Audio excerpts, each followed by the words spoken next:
Une femme sur 8 développe un cancer du sein au cours de sa vie, ça vous touche forcément et ça touche aussi notre entourage. On a posé la question à la rédac. C'est ma grand-mère qui a eu le cancer du sein.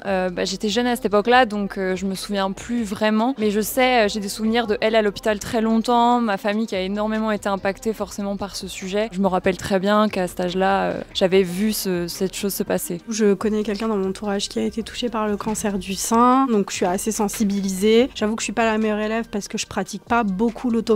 Je sais que je devrais le faire toutes les semaines. Je le fais un peu. Après, je fais confiance, on va dire, à ma gynéco. Pour le coup, je la vois tous les ans et on fait la palpation avec elle tous les ans. Et j'essaie quand même aussi de faire de la prévention autour de moi. Quand mes amis, par exemple, me parlent de « j'ai une boule à tel endroit et tout », tout de suite, je leur dis « vérifie, va voir ton gynéco, n'attends pas ». Non, je n'ai pas été touchée par ce sujet-là, même si théoriquement, les hommes peuvent aussi être atteints du cancer du sein. J'ai eu une personne dans ma famille, ma mère, qui a été touchée par le cancer du sein. À ce moment-là, j'étais jeune, donc je connaissais pas très bien, mais après on en a beaucoup parlé. Et du coup, je suis très touchée par les femmes qui ont malheureusement cette maladie. J'ai jamais été touchée par le cancer du sein, ni même ma famille. Mais par contre, j'étais agréablement surprise la première fois que j'ai fait mon rendez-vous chez le gynéco. Toute première fois, elle m'a aussi fait la palpation. Et donc du coup, j'étais assez surprise que oui, on peut aller chez le gynéco et se faire quand même dépister du cancer du sein. J'ai ma marraine qui a eu un cancer du sein, mais heureusement qui avait réussi à le détecter vraiment très tôt. C'était vraiment au stade du tout début, donc c'était tout petit, elle a réussi à faire les traitements et tout, donc elle en a été sauvée, mais c'est vrai que ça m'a fait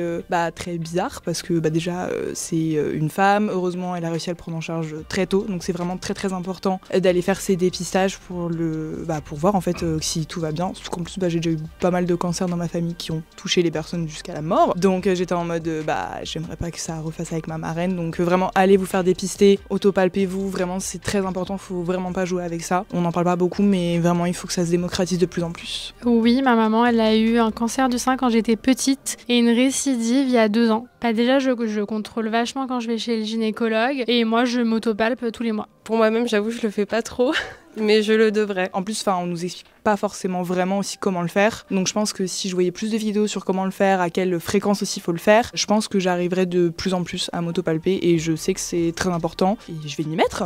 Je pratique l'autopalpation, ce qui m'a permis d'ailleurs à 18 ans de découvrir un adénofibrome, donc une tumeur bénigne dans mon sein gauche, et j'ai été opérée pour ça. Et si j'avais pas à l'époque pratiqué cette autopalpation, je l'aurais pas découvert. Donc je sais à quel point c'est important de le faire. Vraiment, c'est un sujet qu'il faut pas prendre à la légère et surtout à n'importe quel âge. Parce qu'en fait, faut pas sous-estimer le fait que même à 18 ans, ça puisse arriver, quoi.